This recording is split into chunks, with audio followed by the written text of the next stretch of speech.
Hi friends, आज हम discuss करने जा रहे हैं यूपी पीसीएस प्री परीक्षा का सिलेबस के बारे में। 2024 का सिलेबस है। इसमें प्री में 2 पेपर होते हैं। पहला होता है सामान्य अध्ययन, उसके बाद दूसरा होता है सीसैट का। सामान्य अध्ययन में 150 क्वेश्चन आते हैं और सीसैट में 100 क्वेश्चन आते हैं। तो चलो हम देखते हैं। सामान्य अध्ययन प्रश्न पत्र 1 में यहाँ पर पहला है राष्ट्रीय एवं अंतर्राष्ट्रीय महत्व की सामयिक घटनाओं। राष्ट्रीय व अंतर्राष्ट्रीय मतलब नेशनल इंटरनेशनल संबंधित जितने भी करंट अफेयर्स होते हैं ना, उससे संबंधित जो भी ऑर्गेनाइजेशन है उसमें जो भी न्यू अपडेट होता है उससे संबंधित सारी घटनाएं। उसके बाद सेकंड है भारत का इतिहास एवं भारतीय राष्ट्रीय आंदोलन, इंडियन हिस्ट्री। और उसके बाद राष्ट्रीय आंदोलन यानी आज़ादी के समय जितने भी आंदोलन चलाए गए थे। इसी इतिहास के अंतर्गत भारतीय इतिहास के सामाजिक आंदोलन, आर्थिक आंदोलन, राजनीतिक पक्षों की व्यापक जानकारी। उसके बाद क्या है कि हमारे राष्ट्रवाद का अभ्युदय कैसे हुआ, स्वतंत्रता प्राप्ति में क्या योगदान रहा, उससे संबंधित। उसके बाद हम तीसरे नंबर पर है भारत एवं विश्व का भूगोल। इसमें भारत और विश्व का स्टैटिक भूगोल ज़्यादा पढ़ना पड़ता है, ज्योग्राफी। उसके बाद मैप भी पढ़ना पड़ता है जो कि इम्पोर्टेंट होता है, प्लेसेस के बारे में कभी कभी पूछ लेता है।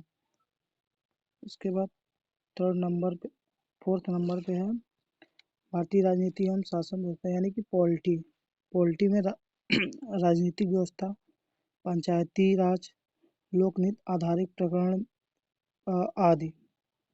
भारतीय राज्य व्यवस्था के लिए हमें एम लक्ष्मीकांत बहुत बेस्ट बुक पढ़ती लगती है। उसके बाद इसमें सामुदायिक विकास, राजनीतिक प्रणाली के ज्ञान, भारत की आर्थिक नीति, भारतीय संस्कृति के बारे में थोड़ा सा कुछ क्वेश्चन पूछ लेता है इसके अंतर्गत। उसके बाद आर्थिक एवं सामाजिक विकास में यानी कि इकोनॉमी, इंडियन इकोनॉमी में क्या है, सतत विकास, गरीबी, अंतर्विष्ट जनसांख्यिकी, और जो कि हमारा सबसे महत्वपूर्ण होता है अपना बजट जो कि आने वाला है, वो सबसे महत्वपूर्ण होता है करंट इकोनॉमी करंट के लिए। उसके बाद थर्ड पेपर में थोड़ा सा इन्वायरमेंट के बारे में भी पूछता है, पर्यावरण संबंधित, जनसंख्या संबंधित। उसके बाद पर्यावरण पारिस्थितिकी में वही क्लाइमेट चेंज, ये बहुत बड़ा मुद्दा है विश्व स्तर पर, इसको तो जरूर पढ़ना पड़ता है। उसके बाद है सामान्य विज्ञान में यानी कि थोड़ा सा ज्योग्राफी फिजिक्स, केमिस्ट्री, बायोलॉजी संबंधित कुछ क्वेश्चन आते हैं जो कि इकोलॉजी में होते हैं ऑलरेडी। उसके बाद हम चलो सेकंड पेपर की बात करते हैं, सामान्य अध्ययन।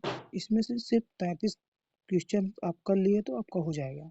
33% मार्क्स लाना जरूरी होता है, बस एक क्वालिफाइंग होता है। सिर्फ 1/3 नेगेटिव मार्केटिंग होती है। पहला होता है कॉम्प्रिहेंशन जो कि पैसेज होता है, पढ़ के देना पड़ता है। उसके बाद अंतर्वैयिक क्षमता, संप्रेषण कौशल। उसके बाद होता है तार्किक विश्लेषण। उसके बाद जो कि हमारा एनालिटिकल रीजनिंग होती है वो। उसके बाद होता है डिसीजन मेकिंग संबंधित क्वेश्चन होते हैं रीजनिंग में।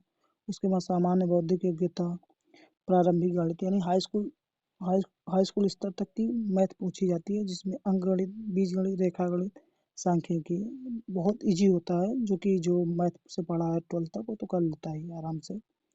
उसके बाद 7th नंबर पे हाई स्कूल से सामान्य अंग्रेजी यानी इंग्लिश है जो कि नॉर्मल होती है, हो जाता है, ज़्यादा डिफिकल्ट नहीं होती। उसके बाद आता है प्रारंभिक गणित, वही हाई स्कूल में कुछ छोटे छोटे क्वेश्चन होते हैं, ज़्यादा डिफिकल्ट नहीं होते, आसानी से निकल जाता है।